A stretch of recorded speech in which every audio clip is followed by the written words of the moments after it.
सोनापुर जंगल में बुलबुल अपने दो बच्चों के साथ रहती थी।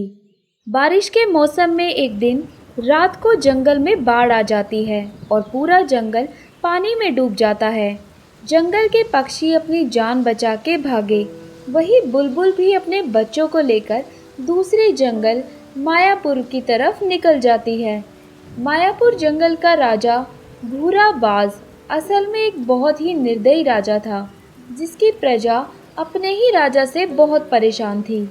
आए दिन भूरा बाज पक्षियों के मजबूत घरों पर कब्जा कर लेता और मजबूरन उन्हें अपना ठिकाना कच्चे पेड़ों पर बनाना पड़ता। वह बुलबुल चिड़िया के पास आया और बोला, अरे ओ बुलबुल, हमारे जंगल में क्यों आई है?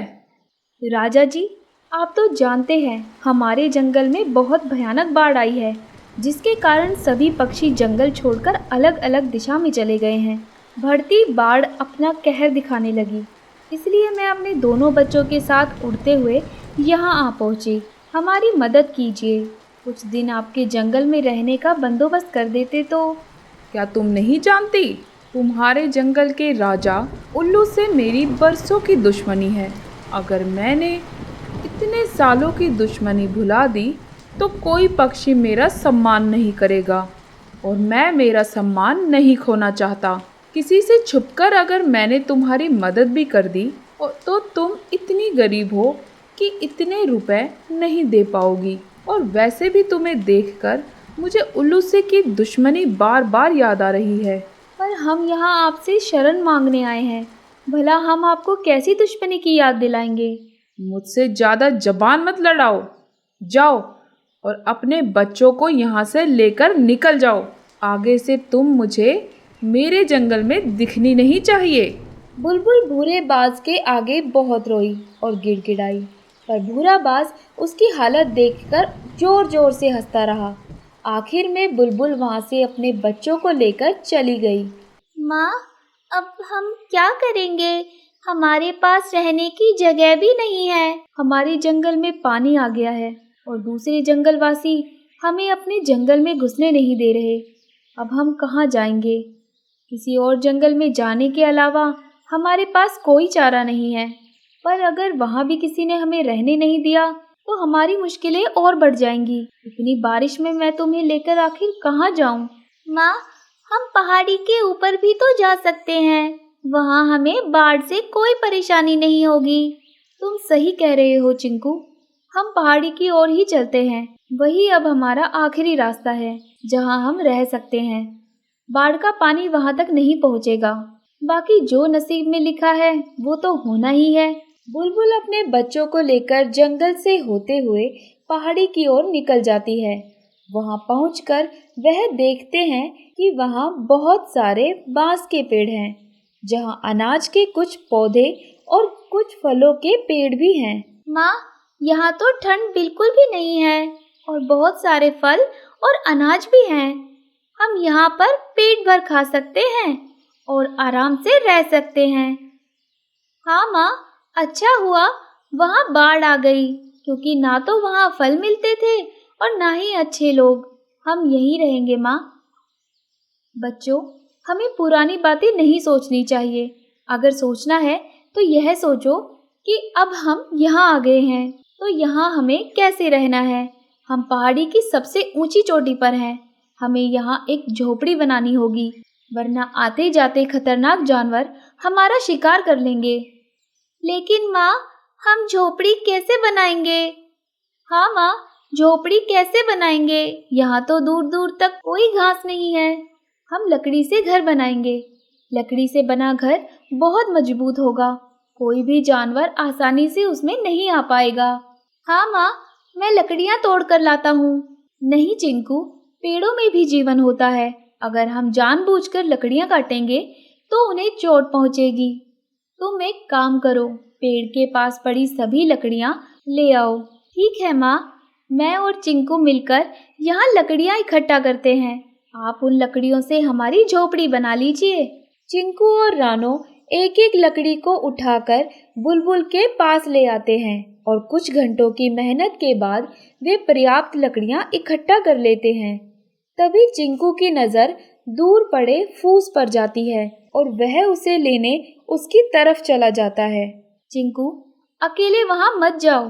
पहले हम लकड़ियों से झोपड़ी बना लेते हैं, आखिरी में उस पर फूस डाल देंगे। चिंकू बुलबुल की एक बात नहीं सुनता और चुपचाप वहाँ से फूस लेने चला जाता है। बुलबुल और रानो घर बनाने लगती है। तभी चिंकू के चीखने की आवाज आती है। बुलबुल और रानो दोनों चिंकू के पास जाते हैं और देखते हैं चिंकू बेहोश पड़ा हुआ है। क्या हुआ मेरे बच्चे? तुझे क्या हुआ? तू ऐसे क्यों पड़ा हुआ है? तभी एक पेड़ से आवाज आती है। बुलबुल, मैंने तुम्हारी सारी बातें सुन ली है। तुम्हारे बेटे ने श्रापित पेड़ का फल खाया है, जिसे खाते ही कोई भी जानवर बेहोश होकर हमेशा के लिए नींद में चला जाता है और उठ नहीं पाता। मैंने तुम्हें देखा है, इतना सब होने के बाद भी तुमने अपने बच्चों को सही सीख दी है। मैं तुम्हारे बेटे को ठीक कर दूंगा। पेड़ों को ना काटने का तुम्हारा विचार मुझे बहुत पसंद आया है। तुम्हारी इसी बात पर खुश होकर मैं तुम्हें एक जादुई बांस का घर दे रहा हूँ।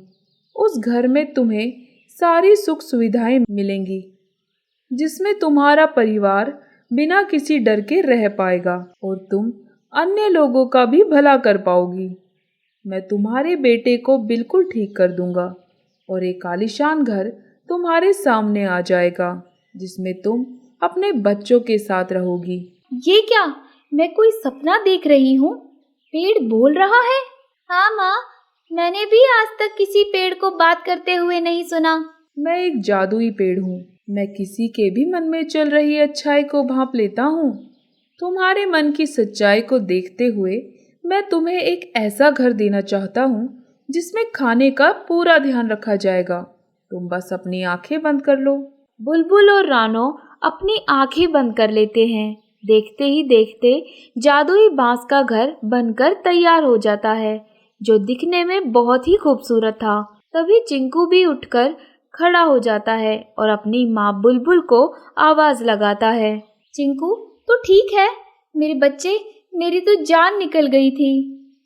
हाँ माँ, मैं ठीक हूँ।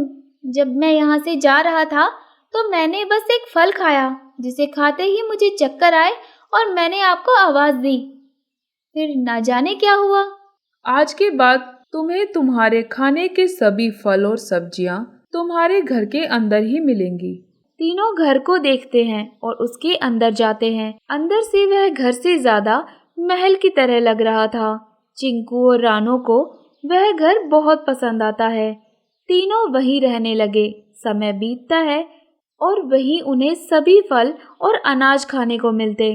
वहां रहकर वह बहुत खुश थे। बुलबुल और उसके बच्चों के कुछ दिन आराम से बीत गए।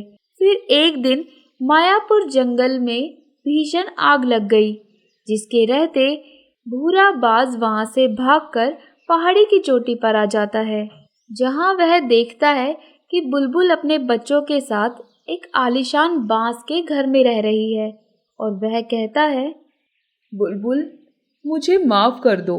मैंने तुम्हारे बुरे वक्त में मदद नहीं की। मुझे माफ करके अपने घर में शरण दे दो।